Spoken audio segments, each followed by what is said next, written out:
Alors maintenant, on nous parle d'un confinement une semaine sur deux, donc un confinement alterné. Des scientifiques proposent une alternative au confinement total pour lutter contre l'épidémie de Covid-19. Le confinement alterné, la population divisée en deux groupes serait confinée une semaine sur deux. En alternance, une telle méthode diviserait les risques de contamination par 4, selon les chercheurs. Nava Schumann, docteur en physique et invité jeudi d'Europe 1. Alors, deux groupes, mais c'est-à-dire, ça serait quoi les groupes, quoi?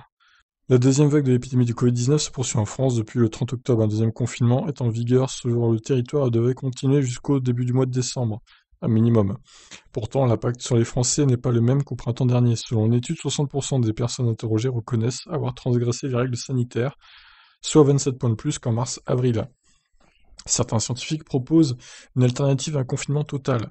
Nava Schumann, docteur en physique, chercheur à Strasbourg et à l'école polytechnique de Milan, explique sur Europe 1 le concept d'un confinement alterné. Avec mes collègues mathématiciens, physiciens, virologues, on a imaginé élaborer une stratégie qui permettrait de contenir, voire stopper la propagation du virus, tout en conservant une activité sociale, économique et culturelle conséquente et régulière, décrypte-t-elle. Le principe est simple, la population est divisée en deux groupes, confinés totalement une semaine sur deux en alternance. Une solution mathématique selon la chercheuse qui divise par 4 les chances de contamination. Imaginons que chaque individu divise le temps où il est à l'extérieur par 2, ce que l'on fait en ne sortant qu'une semaine sur deux. Alors on a déjà divisé par 2 les chances d'être contaminé, explique Nava Schumann. Ensuite, quand on est dehors, on ne rencontre que la moitié des gens qu'on a l'habitude de croiser parce que le reste est confiné.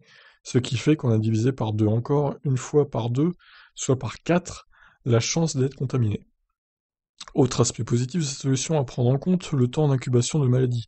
Imaginons que quelqu'un sorte la première semaine en étant contaminé, il n'est pas tout de suite contagieux car on sait bien que ce virus a un temps d'incubation qui dure à peu près 3, 4, 5 jours, souligne la chercheuse.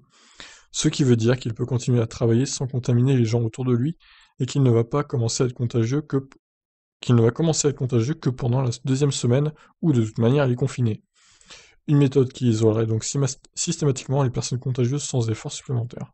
Ouais, d'accord, ouais, admettons. La semaine de confinement serait une quarantaine totale pour les individus, tandis que les semaines de sortie permettraient de vivre quasi normalement. Les bars, restaurants et autres commerces seraient ouverts. Malgré tout, des ajustements peuvent être réalisés. On peut aller plus loin dans les régions très touchées, mais dans le principe, notre modèle assume ça.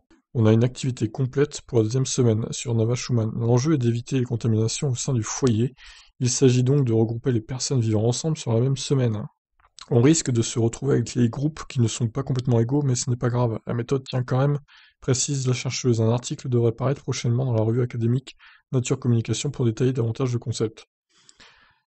Si une telle solution peut sembler complexe à mettre en œuvre à l'échelle d'un pays, Nava Schumann se veut rassurante. Les écoles et entreprises devraient s'organiser selon les groupes. Une application pourrait être développée pour déterminer son groupe et ses droits, suivant les semaines. Mais l'adhésion de la population à ce nouveau type de confinement pourrait être plus forte.